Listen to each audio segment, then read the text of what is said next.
नमस्कार मित्रों, history research point पर आप सभी का स्वागत करता हूं। मास्टर टेस्ट सीरीज आप लोग का ओपन हो चुका है। एनसीईआरटी हिस्ट्री का मास्टर टेस्ट सीरीज आपका ओपन है। जो लोग हमारे कोर्स को ज्वाइन करना चाहते हैं ज्वाइन कर सकते हैं। यूपीएससी के लिए, स्टेट पीसीएस के लिए, यूजीसी नेट के लिए, असिस्टेंट प्रोफेसर के लिए, बीपीएससी, टीजीटी, पीजीटी के लिए, डीएसएसबी, टीजीटी, पीजीटी के लिए, सबके लिए काफी इंपॉर्टेंट है मास्टर टेस्ट सीरीज। ठीक है, और यह मास्टर टेस्ट सीरीज संख्या पीडीएफ से हिसाब से देखा जाए तो पीडीएफ 5 है, लेकिन वैसे वीडियो के हिसाब से देखा जाए तो यह मास्टर टेस्ट सीरीज आपका 16 है। ठीक है, 16। आइए शुरुआत करते हैं। जो लोग हमारे कोर्स को ज्वाइन करना चाहते हैं ज्वाइन कर सकते हैं। 1499 का कंप्लीट कोर्स है आप लोग का। ठीक है, पूरा BPSC, TGT, PGT, DSSB, TGT, PGT का कंप्लीट कोर्स आप लोग को ज्वाइन करना होगा और 1499 का कंप्लीट कोर्स है। इसमें आप लोग को बहुत कुछ मिलेगा। इसमें आप लोग को 6 to 12 का पूरा एनसीईआरटी का notes, hand written notes, PPT notes, lectures video, test series और टेस्ट सीरीज की पीडीएफ सब कुछ उपलब्ध मिलेगा। इसके अलावा आप लोग को 2500 MCQ test series full explanation के साथ भी आप लोग को प्रोवाइड कराया जाएगा। तो जो लोग गंभीर हैं वो लोग हमारे साथ जुड़ सकते हैं, कोई दिक्कत नहीं है। टेलीग्राम बिल्कुल ज्वाइन करेगा, लिंक डिस्क्रिप्शन में दिया गया है। आइए शुरुआत करते हैं। प्रश्न संख्या 1 आप लोग के स्क्रीन पर है। निम्नलिखित कथनों पर विचार करिए, उस सही उत्तर का आप जवाब दें। टेस्ट नहीं, ये तो कंप्लीट हो चुका था। जहां से हम खत्म किए थे वहीं से शुरू करते हैं। ये आपका हो चुका था। टेलीग्राम आप सभी लोग ज्वाइन कर लीजिएगा, डिस्क्रिप्शन में लिंक दिया गया है। टेलीग्राम आप सभी लोग जरूर ज्वाइन करा।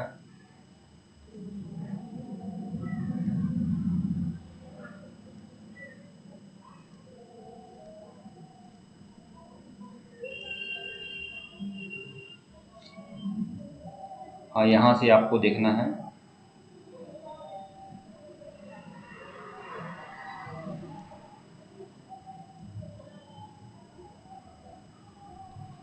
टेस्ट सीरीज संख्या 16 आप लोग के सामने है। टेस्ट सीरीज संख्या 16 नहीं 17 है शायद।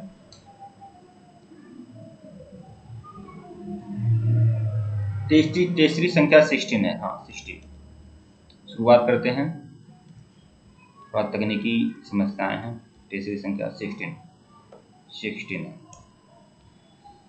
ब्रिटिशों द्वारा भारत में मुक्त व्यापार की नीति को कब लागू किया गया? ब्रिटिशों द्वारा भारत में मुक्त व्यापार की नीति को तो 1813 में, विकल्प बी जो है आपका सही है।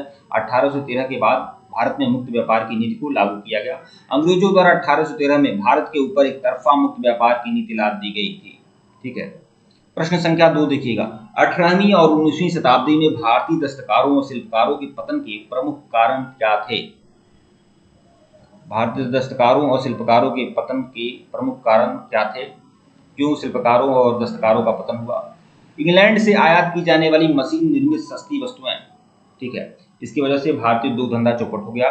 ब्रिटेन और यूरोप में भारतीय वस्तुओं की आयात पर लगाए गए उच्च आयात शुल्क, यह भी प्रमुख कारण है। फिर भारतीय शासकों पर ब्रिटिशों का शासन, बिल्कुल यह भी है। और भारत में रेलवे का विकास, ये सभी प्रमुख कारण हैं जिसकी वजह से भारतीय दस्तकारों और शिल्पकारों का पतन हुआ। मतलब विकल्प डी। ठीक है, व्याख्या देख लीजिएगा। भारतीय दस्तकारों शिल्पकारों के पतन के प्रमुख कारण थे इंग्लैंड से आयात की जाने वाली मशीन निर्मित वस्तुओं के साथ भारतीय दस्तकारों की प्रतिद्वंदिता, जिसके कारण सूत कातने और सूती कपड़ों बुनने की उद्योगों की सबसे अधिक धक्का लगा। ठीक है, 18वीं और 19वीं शताब्दी के दौरान ब्रिटेन और यूरोप में भारतीय वस्तुओं की आयात पर उच्च आयात शुल्क और अन्य प्रतिबंध लगाए गए। भारतीय शासकों और उनके राज दरबारी जो शहरी हस्तशिल्प की वस्तुओं के मुख्य ग्राहक थे, धीरे धीरे उनके लुप्त हो जाने से उन उद्योगों को बड़ा धक्का लगा, जैसे सैनिक सामान और हथियार, जिनकी आपूर्ति भारतीयों द्वारा की जाती थी। ब्रिटिश सरकार द्वारा उनकी आपूर्ति करने से भारतीय हस्तशिल्पियों का पतन हो गया। मतलब जिसकी आपूर्ति भारतीय उद्योगपति करते थे, अब उसी की आपूर्ति कौन करने लगा? ब्रिटेन को उद्योगपति करने लगे, तो भारतीय उद्योग धंधों का नाश हो गया। भारतीय उद्योगों, विशेषकर ग्रामीण दस्तकारों उद्योगों की बर्बादी रेलवे के बनते ही काफी तेजी से हो गई, क्योंकि रेलवे द्वारा ब्रिटिश विनिर्मित वस्तुओं को सुदूर गांवों तक पहुंचाने में सहायता मिली। रेलवे का विकास हुआ, ब्रिटिश निर्मित वस्तुओं को गांव-गांव, शहर-शहर तक पहुंचाया जाने लगा। प्रश्न 3 देखिएगा। औपनिवेशिक काल में भारतीय कृषकों की बर्बादी के प्रमुख कारण क्या थे? औपनिवेशिक काल में भारतीय कृषकों की बर्बादी क्यों हुई थी? उच्च भू राजस्व के कारण, नई कानून प्रणाली और नई कानून राजस्व नीति के कारण। ठीक है, कृषि का वाणिज्यीकरण, और औद्योगिकरण मतलब डी इंडस्ट्रियलाइजेशन। ठीक है, तो ये सभी प्रमुख कारण थे जिसके भारतीय कृषकों की बर्बादी हो गई। ठीक है, उपरोक्त सभी विकल्प डी। व्याख्या देख लीजिएगा। ब्रिटिश शासन के अंतर्गत किसान धीरे धीरे दरिद्र हो गए, जिसके प्रमुख कारण थे ब्रिटिश शासकों की आरंभ से ही अधिकतम भू राजस्व वसूलने की नीति रही है। उच्च भू राजस्व का निर्धारण इसलिए विनाशकारी साबित हुआ क्योंकि उसके बदले किसानों को कोई प्रतिफल प्राप्त नहीं हुआ और सरकार ने कृषि सुधार पर बहुत कम धन खर्च किया था। दूसरा देखिएगा, नई कानून प्रणाली और नई कानून नीति से महाजनों को किसानों के शोषण से बहुत मदद मिली। अंग्रेजी राज से पहले महाजन ग्राम समुदाय के अधीन होते थे। वस्तुतः ब्रिटिश भू राजस्व व्यवस्था ने जमीनों को हस्तांतरण की योग्य बनाकर महाजनों और जमींदारों को जमीन हड़पने का मनमाना भू राजस्व वसूलने में समर्थ बना दिया। मतलब पहले क्या था, पहले महाजन गांव समुदाय में रहते थे, ठीक है, और उनको थोड़ा सीमित अधिकार मिले हुए थे, सीमित अधिकार था, लेकिन अंग्रेजों ने क्या कर दिया, अब जमीन हड़पने का अधिकार एक तरह से उनको अंग्रेजों ने दे दिया। ठीक है, 19वीं सदी के अंत तक महाजन ग्रामीण क्षेत्र के लिए मुख्य अभिशाप और किसानों की दरिद्रता के प्रमुख कारण बन गए। कृषि के बढ़ते वाणिज्यीकरण ने महाजन सौदागरों को किसानों का शोषण करने में मदद की। गरीब किसानों को फसल तैयार होते ही जो भी कीमत मिले उसी पर अपनी पैदावार बेचने के लिए मजबूर किया जाता था।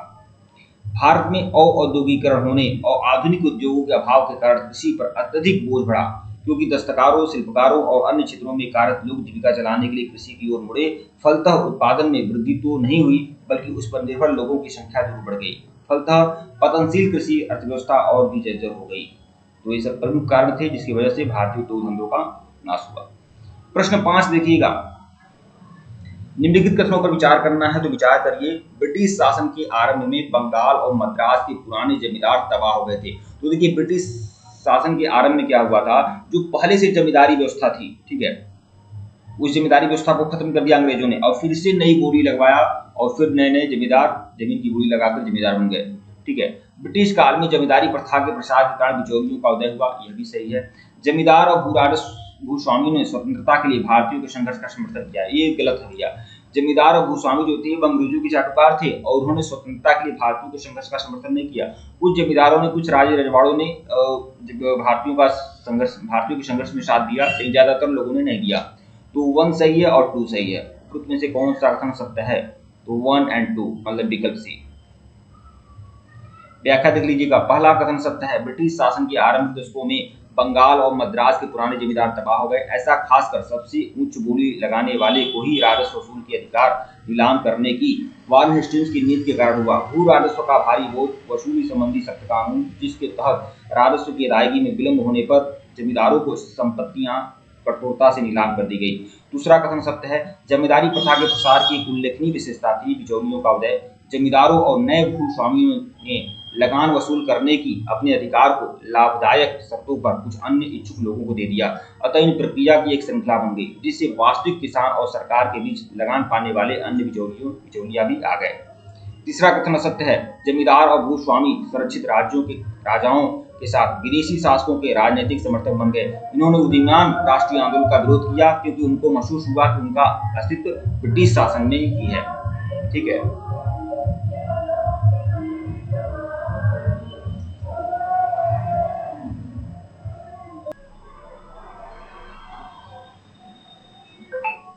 कुछ तकनीकी समस्या थी जिसकी वजह से दिक्कत हो गई। आइए शुरुआत करते हैं। प्रश्न संख्या 4 देखिएगा। प्रश्न संख्या 4, निम्नलिखित में से कौन सा कथन सत्य है, ये आपको बताना है कौन सा कथन सत्य है। 4 ऑप्शन है आप लोग के सामने, कौन सा कथन सत्य है बताना है। तो ब्रिटिश सरकार ने कृषि के सुधार और आधुनिकीकरण की जिम्मेदारी अपने ऊपर नहीं ली, ये सही आपका। ब्रिटिश सरकार ने बंगाल, बिहार, उड़ीसा और सिंध में कृषि उत्पादकता के लिए कृषि कॉलेज की स्थापना की थी, ये तो आपका सही नहीं है। कौन सही है, तो केवल एक आपका सही, केवल एक, विकल्प ए जो है आपका सही है। व्याख्या देख लीजिएगा। पहला कथन सत्य है, ब्रिटिश सरकार ने कृषि के सुधार और आधुनिकीकरण की कोई भी जिम्मेदारी अपने ऊपर लेने से मना कर दिया। ब्रिटिश सरकार का सारा ध्यान केवल भू राजस्व प्राप्त करने में था। ब्रिटिश शासनकाल में कृषि शिक्षा पूर्णतया उपेक्षित थी। 1939 में पूरे भारत में केवल 6 कृषि कॉलेज थे। बंगाल, बिहार, उड़ीसा और सिंध में एक भी कृषि कॉलेज नहीं था। देखिए 1939 में क्या हुआ, 1939 में तो 6 कृषि कॉलेज थे, तो उसके पहले ऐसा थोड़ी था कि उसके पहले कोई कृषि कॉलेज नहीं था। तो ये बातें ये आपका लिखी गई बोली गई हैं। दूसरी बातें गलत हैं कि बंगाल, बिहार, उड़ीसा और सिंध में कृषि कॉलेज थे।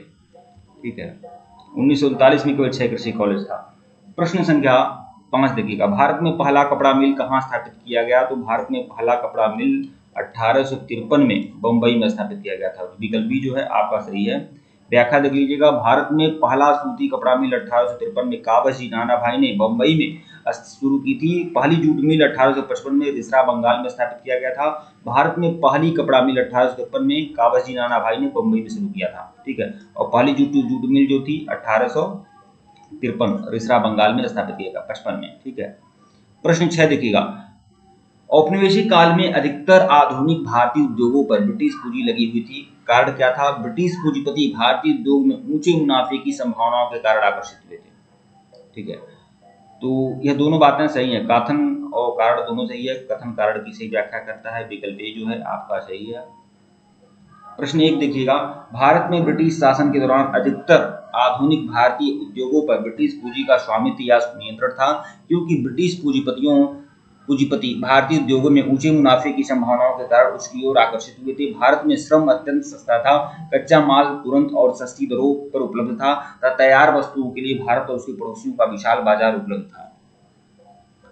प्रश्न संख्या 7 देखिएगा, भारतीय उद्यमियों को ब्रिटिश शासन के दौरान किन चुनौतियों का सामना करना पड़ता था?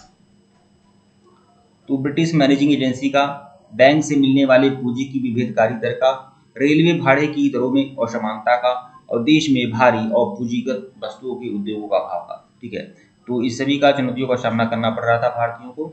तो 1, 2, 3, 4 उपरोक्त सभी जो है आपका सही है, विकल्प डी। भारतीय पूंजीपतियों को आरंभ से ही ब्रिटिश मैनेजिंग एजेंसियों के सामने झुकना पड़ता था। अनेक स्थितियों में भारतीय कंपनियों पर भी विदेशी स्वामित्व या नियंत्रण वाली मैनेजिंग एजेंसी का दबदबा होता था। भारतीय उद्योगपतियों को बैंक से ऋण मिलने भी कठिनाई होती थी। अधिकतर बैंकों पर ब्रिटिश पूंजीपतियों का प्रभाव था। अगर भारतीयों को कर्ज मिलते भी थे तो उन्हें ऊंची दरों पर ब्याज देना पड़ता था, जबकि विदेशी काफी आसान शर्त पर कर्ज ले सकते थे। ठीक है, भारत सरकार की रेलवे नीति ने भी भारतीय उद्योगों के प्रति भेदभाव किया। आयातित वस्तु की अपेक्षा भारतीय वस्तुओं का वितरण कठिन और खर्चीला था। भारतीयों द्वारा उद्योग स्थापित करने में एक अन्य गंभीर कठिनाई यह थी कि देश में भारी और पूंजीगत वस्तुओं के उद्योगों का लगभग पूरा अभाव था। प्रश्न 8 देखिएगा, दीनबंधु मित्र ने अपना नाटक नील दर्पण किस विषय वस्तु के संदर्भ में लिखा था? तो नील दर्पण दीनबंधु ने किस नील मजदूरों पर लिखा था? नील मजदूरों की दुर्दशा पर, नील उत्पादक किसानों के उत्पीड़न पर। तो विकल्प डी जो है आपका सही है। नील के रंग बनाने का उद्योग भारत में 18वीं सदी के अंत में शुरू हुआ। नील उत्पादक किसानों पर अत्याचार का सजीव चित्रण प्रसिद्ध बंगला लेखक दीनबंधु मित्र ने 1860 में उन्होंने नील दर्पण पुस्तक लिखा था। ठीक है, और उसमें उन्होंने नील किसानों के दुर्दशा पर यह पूरा पुस्तक था। प्रश्न 9 देखिएगा, भारत में नील की खेती मुख्य रूप से बंगाल और बिहार में की जाती थी। यह बिल्कुल सही है। दूसरा देखिएगा, अमेरिका में नील का अत्यधिक उत्पादन और ब्रिटेन को निर्यात के कारण भारत में इसकी खेती बंद कर दी गई। देखिए, भारत में नील की खेती इस वजह से नहीं बंद की गई थी। ठीक है, भारत में नील की खेती इसलिए बंद कर दी गई क्योंकि जर्मनी में कृत्रिम रंग बनाया जाने लगा, कृत्रिम नील बनाया जाने लगा, रंग बनाया जाने लगा। ठीक है, इसीलिए भारतीय नील की जरूरत नहीं पड़ी। ठीक है, तो ये आपका विकल्प 2 जो है आपका गलत है। सही कौन है? तो केवल विकल्प ए, विकल्प 1। तो कौन सा कथन सही है? केवल 1, विकल्प ए। नहीं, क्या पूछ रहा? सही नहीं पूछ रहा है ना, असत्य पूछ रहा है ना। हाँ, असत्य। तो असत्य क्या होगा? तो केवल 2 होगा, विकल्प बी। दूसरा कथन असत्य है, जर्मनी में संश्लिष्ट रंग यानी कृत्रिम रंग के आविष्कार से भारतीय नील उद्योग को बड़ा धक्का लगा, धीरे धीरे ह्रास हो गया भारतीय उद्योग धंधों का। यही है। ठीक है मित्रों, वीडियो को लाइक और चैनल को सब्सक्राइब करेगा, टेलीग्राम को बिल्कुल ज्वाइन करेगा, लिंक डिस्क्रिप्शन में दिया गया। अगर इसके पहले का वीडियो नहीं देखे हैं तो प्लेलिस्ट में जाइए, हिस्ट्री मास्टर टेस्ट सीरीज के नाम से प्लेलिस्ट बनी हुई है, प्लेलिस्ट में जाइए और सभी वीडियो को देखिएगा। ठीक है मित्रों, धन्यवाद आप लोग को। और आप लोग कोर्स जरूर ज्वाइन कर सकते हैं, 1499 रुपये का कंप्लीट कोर्स है, आप जरूर ज्वाइन कर सकते हैं। पीपीएससी टीजीटी पीजीटी के लिए, डीएसएसबी टीजीटी पीजीटी के लिए क्लास 6 to 12 का पूरा एनसीईआरटी का notes, test series, lectures, video सब कुछ आप लोग को उपलब्ध मिलेगा। 1499 रुपये का कंप्लीट कोर्स है, आप लोग ज्वाइन कर सकते हैं। धन्यवाद आप लोग को।